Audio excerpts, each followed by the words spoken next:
Target on point में आपका स्वागत है। आज हम लोग बिहार बजट कंप्लीट करेंगे और बहुत शॉर्ट में हम लोग आपको ये पढ़ाने की कोशिश करेंगे और इससे आप समझिए कि मिनिमम 4 से 5 क्वेश्चन तो पक्का रहने वाला है। तो ये 10 से 15 मिनट के वीडियो में 20 मिनट के मैक्सिमम वीडियो में आपको ये पूरा कंप्लीट करा दिया जाएगा। तो चलिए शुरू करते हैं। बजट प्रस्तुत कब किया गया था? 3 मार्च 2025 को सम्राट चौधरी के द्वारा। 3 मार्च 2025 को पहला ग्रीन बजट कब आया था? तो 2020-21 में ग्रीन बजट आया था, ये याद रखिएगा। पहला ग्रीन बजट कब आया था? 2020-21 में आया था। बजट का आकार कितना है? तो 3,16,895, 3,17,000 भी बोल सकते हैं इसको। तो बजट का आकार कितना था? 3,17,000 करोड़ रुपया था। ठीक है, आगे देखिए, कहता है कुल बजट 3,17,000 करोड़ था। इसमें स्थापना और प्रतिबद्ध व्यय कितना किया गया है? तो लगभग 2 लाख करोड़ रुपया किया गया है, लगभग 63% में। जो 3 लाख है इसको 2 तरीके से बांटा गया है। तो मतलब कि स्थापना और प्रतिबद्ध व्यय में कितना है? तो 63% है, 2 लाख करोड़ रुपया। वही वार्षिक स्कीम में कितना किया गया? तो 1,16,000 करोड़ रुपया किया गया, जो कि 36.84% है। ठीक है, और राजस्व व्यय इसमें अगर इसको और अलग तरीके से अगर बांटा जाए तो कहता है 3,17,000 जो है, 3,17,000 करोड़ है, उसमें राजस्व व्यय कितना किया गया है? 2,52,000 करोड़ रुपया राजस्व व्यय में किया गया है, जो लगभग 79% है। और वही अगर पूंजीगत व्यय की बात कर लेते हैं तो कितना है? 64,894 करोड़ रुपया पूंजीगत, जो लगभग 20.48% है। तो कहीं ना कहीं ये ज़्यादा इंपॉर्टेंट है, ये उतना नहीं है। तो ये याद रखिएगा कि 3,17,000 को कैसे तोड़ा गया है? राजस्व व्यय में किया गया 2,52,000, और ये जो कि लगभग 80% है। और पूंजीगत व्यय कितना गया है? 64,800 करोड़, मतलब समझिए 65,000 करोड़ रुपया है, और लगभग कितना है? 20.48% है। बजट के 3 क्षेत्र के बारे में बताया जा रहा है। शिक्षा, स्वास्थ्य और इंफ्रास्ट्रक्चर पर विशेष ध्यान दिया गया। किस पे दिया गया है? शिक्षा पे दिया गया है, स्वास्थ्य पे दिया गया है और इंफ्रास्ट्रक्चर पे विशेष ध्यान दिया गया है। सर्वाधिक आवंटन शिक्षा को किया गया 60,964 करोड़ रुपये, ये याद रखिएगा। कितना किया गया? 60,964 करोड़ रुपये, 60,964 करोड़ रुपया, जो कि लगभग कितना है? वो 19 पॉइंट है, कितना? 19.24% है। मतलब बजट का लगभग मुझे 20% शिक्षा पे है, 19.24% है। आत्मनिर्भर बिहार के 7 निश्चय 2 के लिए कुल बजट में 5,972 करोड़ रुपया हुए हैं। 7 निश्चय 2 के लिए कितना हुआ है? 5,972 करोड़ रुपया हुआ है।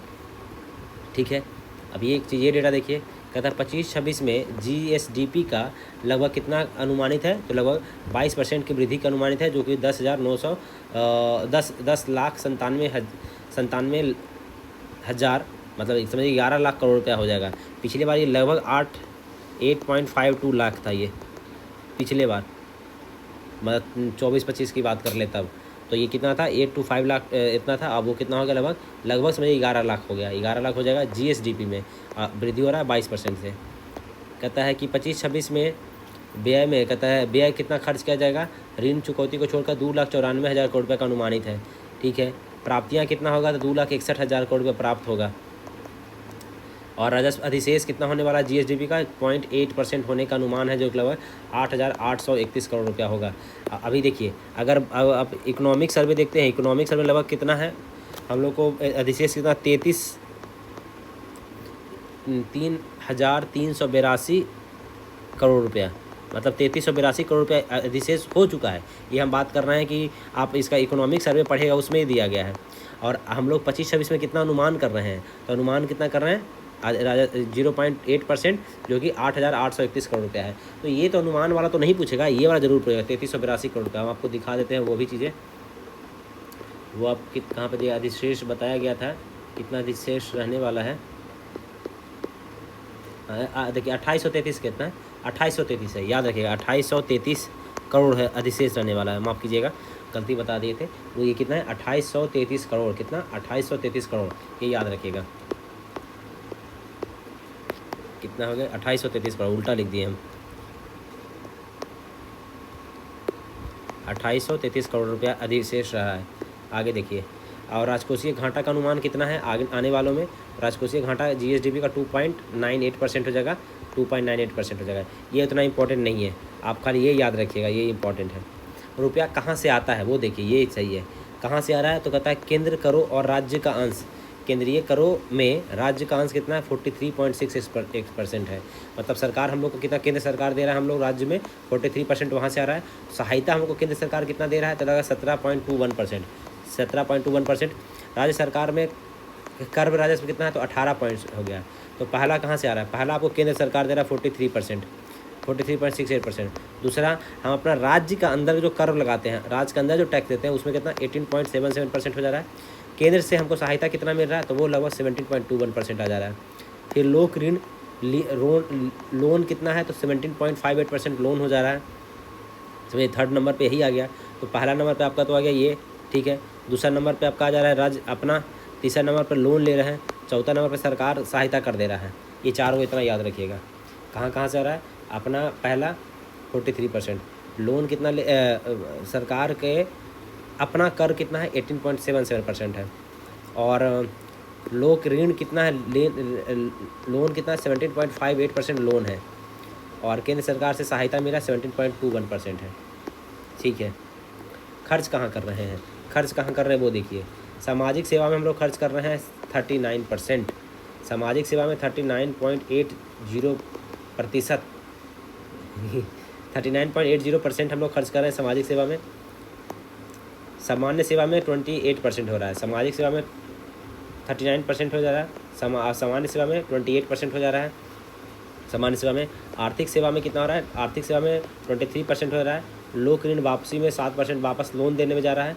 बस इतना चार को याद रखिए। तो कहाँ कहाँ हो रहा है वो देखिए। सामाजिक सेवा में लगभग 40% है, लगभग 40% है, सामाजिक सेवा में लगभग 40% है, समझ रहे हैं, 40% लगभग 40% है। सामान्य सेवा में फिर कितना जा रहा है 28 लगभग ये 29% है, 39%, 29% है, 23.5% आपका आर्थिक सेवा में, ठीक है। हाँ, अब ये बजट आवंटन देखिए।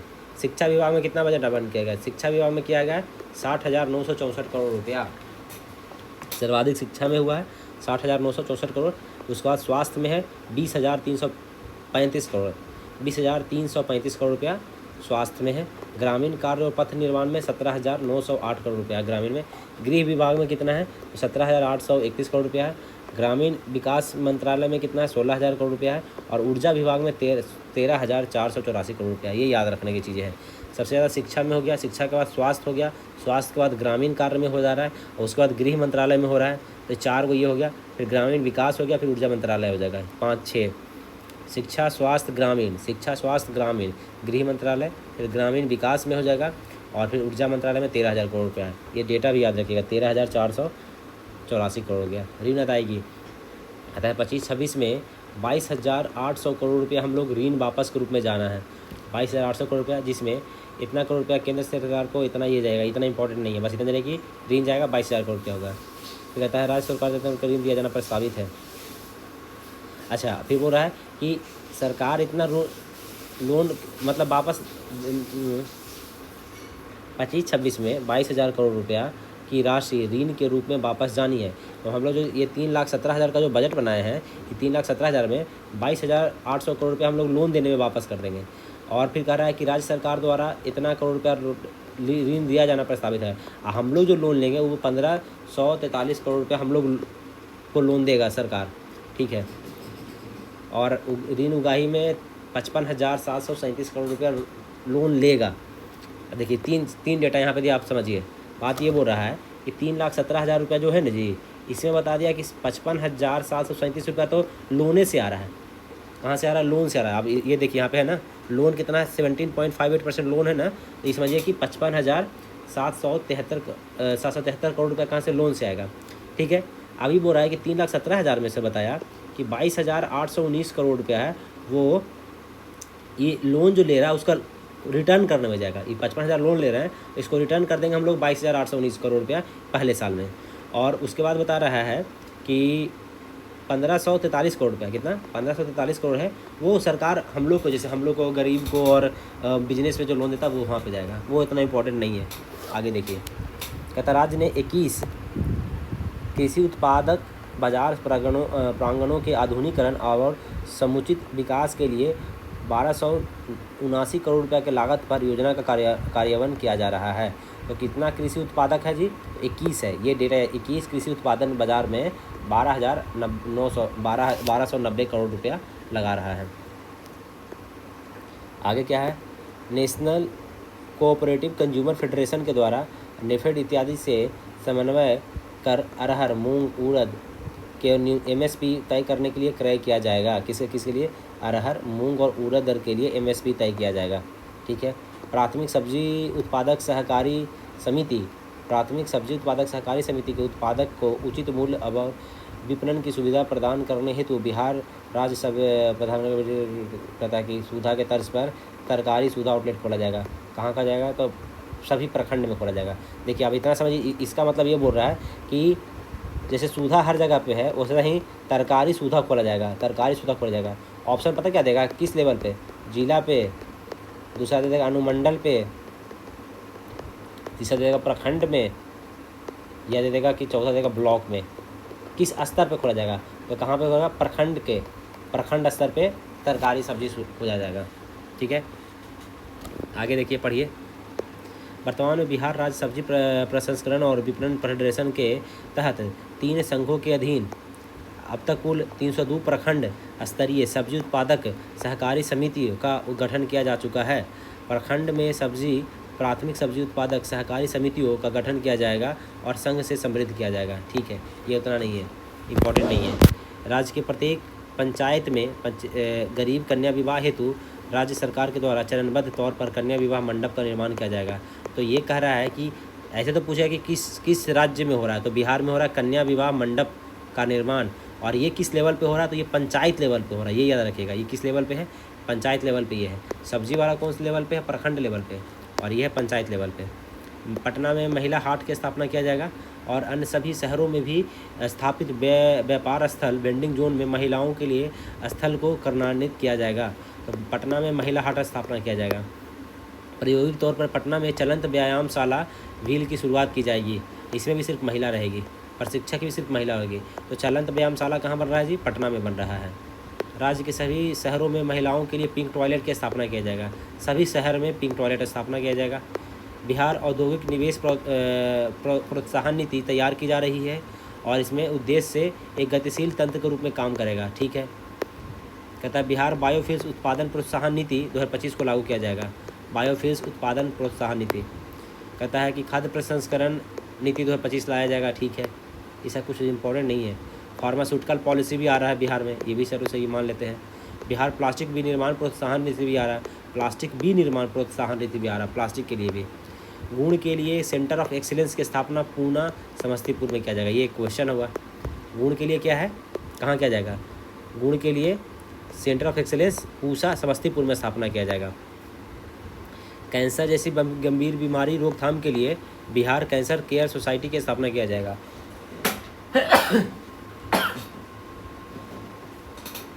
तो कहता है कैंसर के लिए क्या हो जा रहा है बिहार में? कैंसर के लिए बिहार कैंसर केयर सोसाइटी की स्थापना किया जाएगा। और बेगूसराय में एक कैंसर अस्पताल की स्थापना किया जाएगा। कहाँ पे किया जाएगा? बेगूसराय में कैंसर अस्पताल बनाया जाएगा। राज्य के प्रमुख शहरों में महिलाओं के लिए पिंक बस का परिचालन किया जाएगा। सभी सवारी चालक कंडक्टर सभी महिला ही होंगे, मान लेते हैं। कहता है 25,000 बिहार की जलवायु अनुकूल एवं कार्बन न्यूट्रल बनाने के लिए 25,000 करोड़ रुपये से बिहार ग्रीन डेवलपमेंट फंड की स्थापना किया गया है। कितना? 25,000 करोड़ रुपये से। और बिहार ग्रीन डेवलपमेंट फंड हरित बिहार समृद्ध बिहार की दृष्टि का प्रतिनिधित्व करता है। तो कह रहा है कि बिहार ग्रीन डेवलपमेंट के लिए 25,000 करोड़ रुपया लगाया जा रहा है हरित बिहार समृद्ध बिहार के लिए। कहता 100 करोड़ रुपये की लागत से बिहार क्लीन एयर ट्रांसफॉर्मेशन परियोजना का क्रियान्वयन किया गया। कितना करोड़ से? 100 करोड़ की परियोजना से बिहार क्लीन एयर ट्रांसफॉर्मेशन का शुरू किया गया है। तो इसमें भी 100 करोड़ रुपया लगाया गया है। 25,000 करोड़ लगाया ग्रीन डेवलपमेंट के लिए और 100 करोड़ क्लीन एयर के लिए। पूर्णिया हवाई अड्डे का निर्माण किया जा रहा है। ठीक है, कहता है कि राजगीर, सुल्तानगंज, भागलपुर और रक्सौल में भी हवाई अड्डा के लिए काम किया जाएगा। कहाँ कहाँ भी? राजगीर में हवाई अड्डा बन रहा है, सुल्तानपुर इधर भागलपुर में भी हो रहा है, रक्सौल में भी हो रहा है।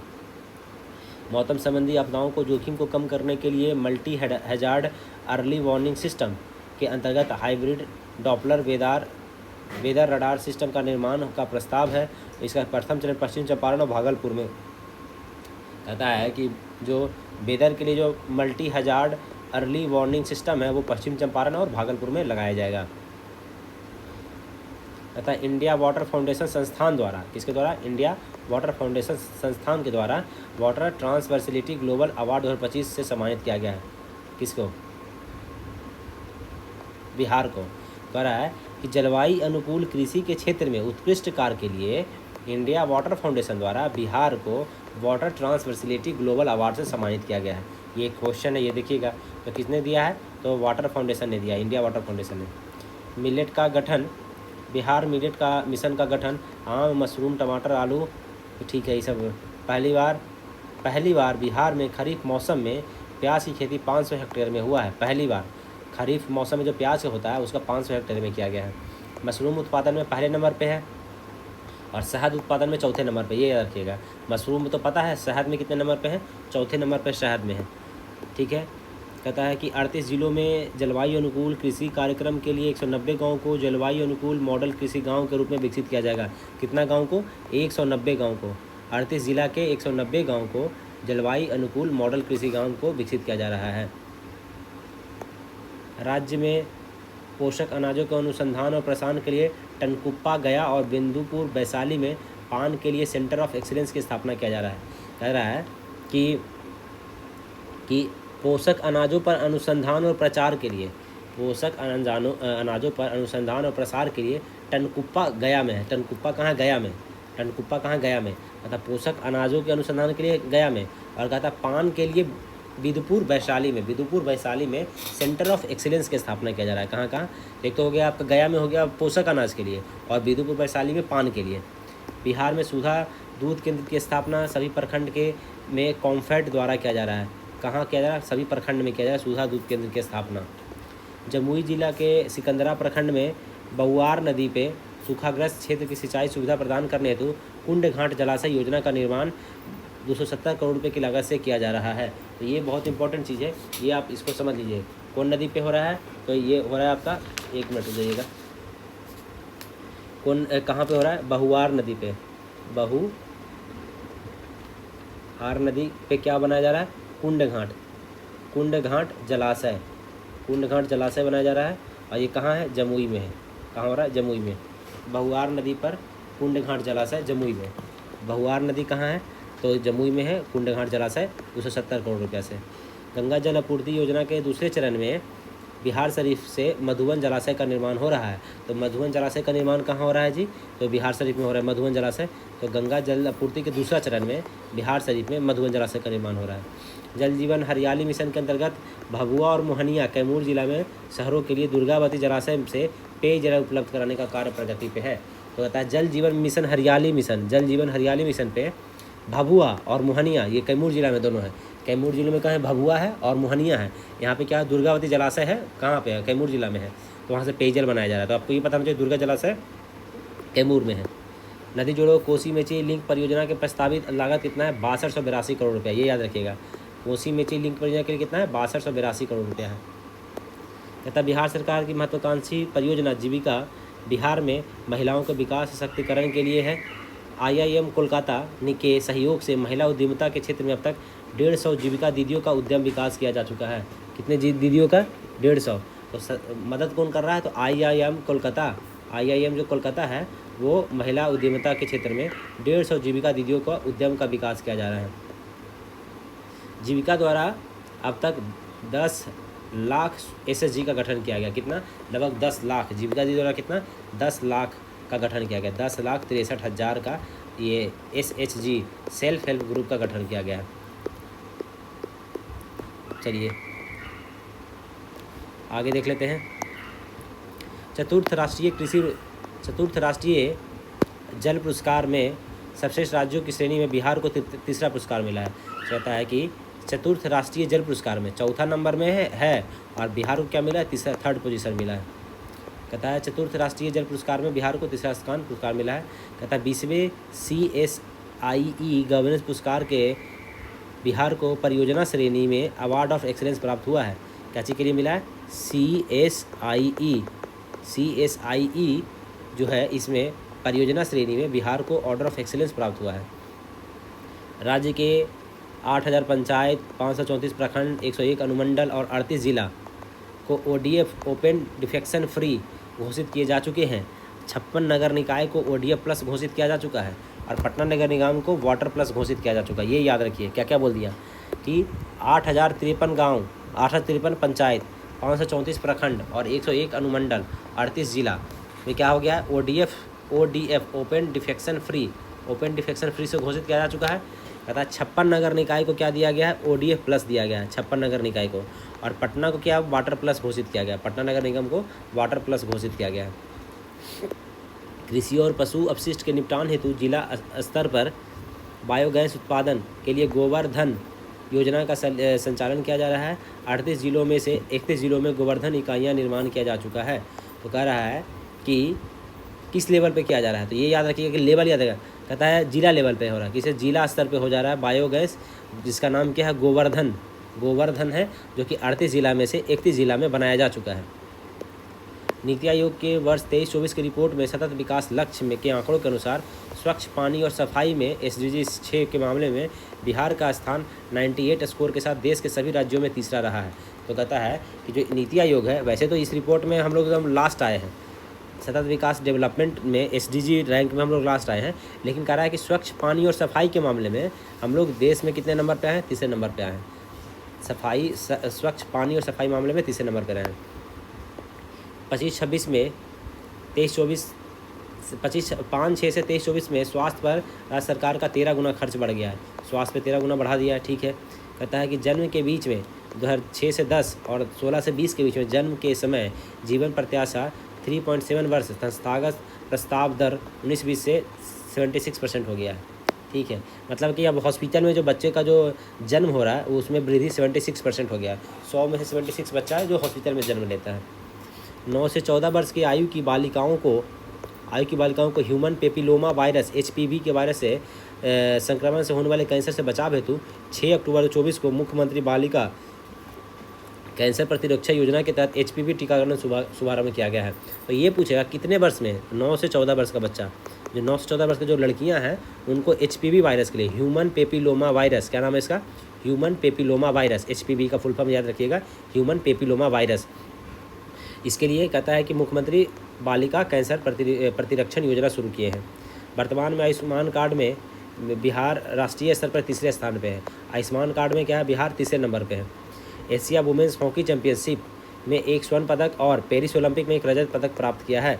एशिया वुमेंस हॉकी चैंपियनशिप में कहता है 1 स्वर्ण पदक और पेरिस ओलंपिक में 1 रजत पदक प्राप्त किया है। खेलो इंडिया गेम्स के तहत खिलाड़ियों ने 11 स्वर्ण, 9 रजत और 30 कांस्य पदक प्राप्त किए हैं। खेलो इंडिया गेम्स में ये जो खेलो इंडिया में कितना, 11 स्वर्ण और 9 रजत और 30 कांस्य पदक। ठीक है, फिक्की के द्वारा 30 नवंबर 2024 को बिहार राज्य को इमर्जिंग स्टेट इन स्पोर्ट्स पुरस्कार दिया गया है। कहता फिक्की ने दिया, किसने, फिक्की ने बिहार राज्य को इमर्जिंग स्टेट इन स्पोर्ट्स पुरस्कार से सम्मानित किया गया है। कहता है कि खेल विश्वविद्यालय बिहार में बन गया है, राजगीर में, पता है आपको। चतुर्थ कृषि रोड मैप के अंतर्गत हरित आवरण को वर्ष 2028 तक 17% करने का लक्ष्य रखा गया है। तो अभी हम लोग 15% है, उसको कितना करना है, 17% करने का लक्ष्य रखा गया, कब तक, 2028 तक। सारण जिले के सोनपुर में स्थित बाबा हरिहर नाथ मंदिर को काशी विश्वनाथ कॉरिडोर के वाराणसी के तर्ज पर विकसित करने के लिए चयन किया गया है। बाबा हरिहर नाथ कहाँ है, सारण में है, सारण के सोनपुर जिले में है, और वहाँ पे काशी विश्वनाथ की तरह किया जाएगा। एक समझिए ये करंट है आपका, ये बहुत इंपॉर्टेंट करंट चल रहा है आपका। कैमूर जिला के अंतर्गत Karamchat eco tourism and adventure hub का विकास हेतु स्वीकृति मिल गया है। तो करमचट इको टूरिज्म कहाँ है, करमचट कहाँ है आपका, कैमूर में है। करमचट कहाँ है, कैसे करमचट, कैसे Kaimur. Karamchat eco tourism and adventure hub कहाँ है, कैमूर में। बोधगया के समीप सिलौजा में 7 वंडर्स ऑफ वर्ल्ड की प्रकृति निर्माण योजना की स्वीकृति मिला है। तो कहता सिलौजा में, बोधगया में, कहता 7 वंडर्स ऑफ वर्ल्ड है, उसी का मतलब छोटा छोटा बनाएगा, मिनिएचर बनाया जाएगा, कहाँ, बोधगया के सिलौजा में। कहता है पर्यावरण, वन और जलवायु परिवर्तन विभाग बिहार को ने कहता है conservation initiative by communities in VTR Bihar के लिए स्कॉच अवार्ड प्रदान किया गया है। कहता है किसके लिए, कहता है पर्यावरण, जल एवं परिवर्तन मंत्रालय ने बिहार को conservation initiative by communities in VTR Bihar के लिए स्कॉच अवार्ड दिया गया है। समझ गया, इसके लिए स्कॉच अवार्ड दिया गया बिहार को। आगे देखिए, गया जिला के प्रसिद्ध विष्णुपद मंदिर को पर्यटकीय अवसंरचना विकास का कार्य किया जा रहा है। बजट 25 की प्रमुख घोषणाएं संक्षिप्त में। कहता है बेगूसराय में कैंसर अस्पताल खोला जाएगा। बेगूसराय में क्या खोला जाएगा, कैंसर अस्पताल। ये बजट का घोषणा है, वो याद रखिए। बेगूसराय में कैंसर अस्पताल है, प्रमुख शहरों में पिंक बस चलाया जा रहा है। 5 शहर में पिंक बस है। कितना शहर में? 5 शहर में, याद रखिएगा। आगे देखिए, भागलपुर में मौसम विज्ञान केंद्र का निर्माण किया जाएगा। मौसम विज्ञान केंद्र कहाँ बनाया जाएगा? भागलपुर में। भागलपुर में मौसम विज्ञान। गुण के लिए समस्तीपुर में सेंटर ऑफ एक्सीलेंस की स्थापना किया जाएगा। गुण के लिए समस्तीपुर में। 302 प्रखंडों में सहकारी समिति का गठन किया जाएगा। कितने प्रखंड है? 302 प्रखंड में सहकारी समिति का गठन किया जाएगा। सभी पंचायतों में गरीब कन्या विवाह होगा। बहुआर नदी कहाँ है? सिकंदरा प्रखंड जमुई में। कुंडा घाट जलाशय परियोजना के लिए 185 करोड़ रुपये का निर्माण होगा। बहुआर नदी कहाँ है? कुंडा घाट अब जलाशय ये जमुई में। कहता है कि 31 जिलों में गोवर्धन इकाई का निर्माण है। बिहार में 109 नए नगर चिकित्सा केंद्र का निर्माण किया जाएगा। कितने? 109 नगर चिकित्सा केंद्र का निर्माण किया जाएगा। पोषक अनाजों पर अनुसंधान हेतु टनकुप्पा गया में पोषक अनाज के लिए, और पान के लिए कहाँ? वैशाली में, बिंदुपुर वैशाली में सेंटर ऑफ एक्सीलेंस। पूर्णिया में हवाई अड्डा है। पटना हवाई अड्डे का विस्तार किया जा रहा है। राजगीर, सुल्तानगंज, भागलपुर और रक्सौल में भी हवाई अड्डा बनाया जाएगा। कहाँ कहाँ? राजगीर में, भागलपुर में और रक्सौल में। ये 3 जगह और बनाया जाएगा। मुख्यमंत्री बालिका और प्रतिरक्षण के लिए ह्यूमन पेपिलोमा वायरस के 9 से 14 वर्ष के बालिकाओं के लिए किया गया है। वृद्धाश्रम सहारा 6 जिला में है। वृद्धाश्रम सहारा 6 जिला में है। पटना, पूर्णिया में है, भागलपुर में है। पटना हो गया आपका, मैप में बनाते हैं आपको, देखिए कहाँ आपका पटना हो गया, पूर्णिया हो गया, भागलपुर हो गया, और इधर रोहतास हो गया, गया हो गया, और पश्चिम चंपारण हो गया। यहाँ पर क्या होगा? ये 5 को तो आपका दक्षिण बिहार में ही आ गया। कहाँ कहाँ हो गया? पटना, फिर नीचे पटना के फिर पूर्णिया, भागलपुर, पटना, पूर्णिया, भागलपुर, पूर्णिया से ऊपर है थोड़ा, फिर रोहतास, गया और पश्चिम चंपारण। मिथिला चित्रकला संस्थान को आरबीआई ने सर्टिफिकेट ऑफ मेरिट से नवाजा है। आरबीआई ने, पता मिथिला चित्रकला संस्थान को किसने नवाजा? आरबीआई ने सर्टिफिकेट ऑफ मेरिट से नवाजा, आरबीआई ने। राज्य में प्लास्टिक विनिर्माण के लिए प्लास्टिक विनिर्माण प्रोत्साहन नीति शुरू किया गया है। सुधा के तर्ज पर सभी प्रखंड में तरकारी सुधा खोला जाएगा। मुंगेर जिला में बिहार के वानिकी कॉलेज और अनुसंधान केंद्र की स्थापना किया जाएगा। तो वानिकी कॉलेज और अनुसंधान कहाँ बनाया जाएगा? मुंगेर में। वानिकी कॉलेज और अनुसंधान बनेगा मुंगेर में। दुबई के COP28 में जल जीवन हरियाली मिशन की सराहना की गई है। तो जो दुबई में COP28 हुआ था उसमें जल जीवन हरियाली मिशन की सराहना किया गया बिहार का। फतुहा में मल्टी मॉडल लॉजिस्टिक पार्क बनाया जाएगा। फतुहा में। गया के डोभी में औद्योगिक पार्क बनाया जा रहा है। गया के डोभी में। परिवहन निगम में महिलाओं को 33% का आरक्षण दिया गया है। चौथा राष्ट्रीय जल पुरस्कार में सर्वश्रेष्ठ राज्यों की श्रेणी में 3रा स्थान मिला है। ठीक है, तो ये था आपका पूरा ये। धन्यवाद।